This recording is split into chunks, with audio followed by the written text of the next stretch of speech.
Pearl history. Philippines is another important site of pearl production. Though this was not always the case until 1980s, the country pearl farms had meager success. Before the development of cultured pearls, only natural pearls were available, and their value was astronomical. They are born from oyster complete with a shimmering iridescence, luster, and soft inner glow unlike any other gem on earth. To find this treasure of the sea, divers would swim to depths up to 65 feet. Philippine pearl farming sites. The farming sites in the Philippines are Busuanga, Palawan, Pugsuk, Panay, Cebu, Bohol, Surigao, Zamboanga, Sulusi, Davao Gulf.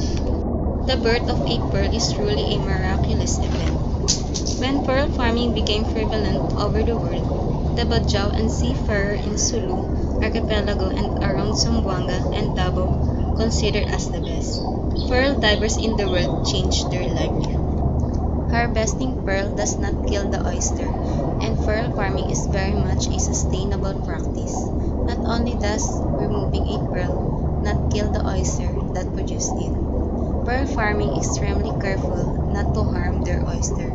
In fact, the farmers typically use surgical-style instrument to harvest pearl. Instead of prying open pearl oyster, mostly the Dinius pictada maxima, to look for pearl inside the shell.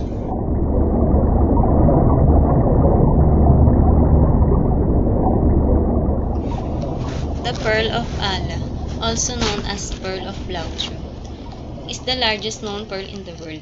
The pearl was found in Palawan Sea, which surrounds the island of Palawan in the Philippines, and was found by a Filipino Muslim diver, having a length of 9.4 inches and weighing 14 pounds. This heavy treasure has claimed it its title in obvious condition. Where the pearl come from? Pearl are found in clams, oyster, and mussels and found in many parts of the world. The word oyster is a common name for a number of different families of saltwater clams, bivalves, mollusks that live in marine or brackish habitats. In some species, the value are highly calcified and many of somewhat irregular shape. The giant clam. The giant clam is rare due to overharvesting by the people. Giant clams are now being farmed, which can be cut down on the numbers taken from the wild. As their name implies, giant clam are largest clam in the world. Largest go more than 4 feet 1.2 meter long.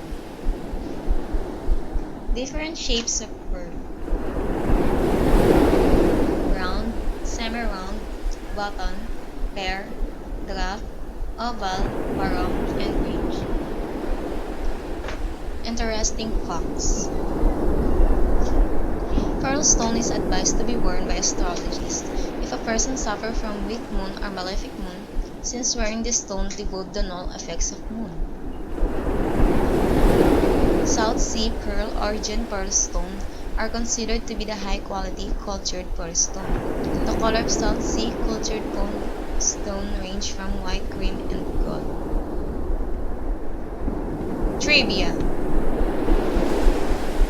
Pearl of the Aryan Sea, or known as Perlas ng Silanganan, popular nickname for the Philippines. This was a romantic name given to our country by two famous writers, Father Juan J. Delgado and Dr. Jose Rizal.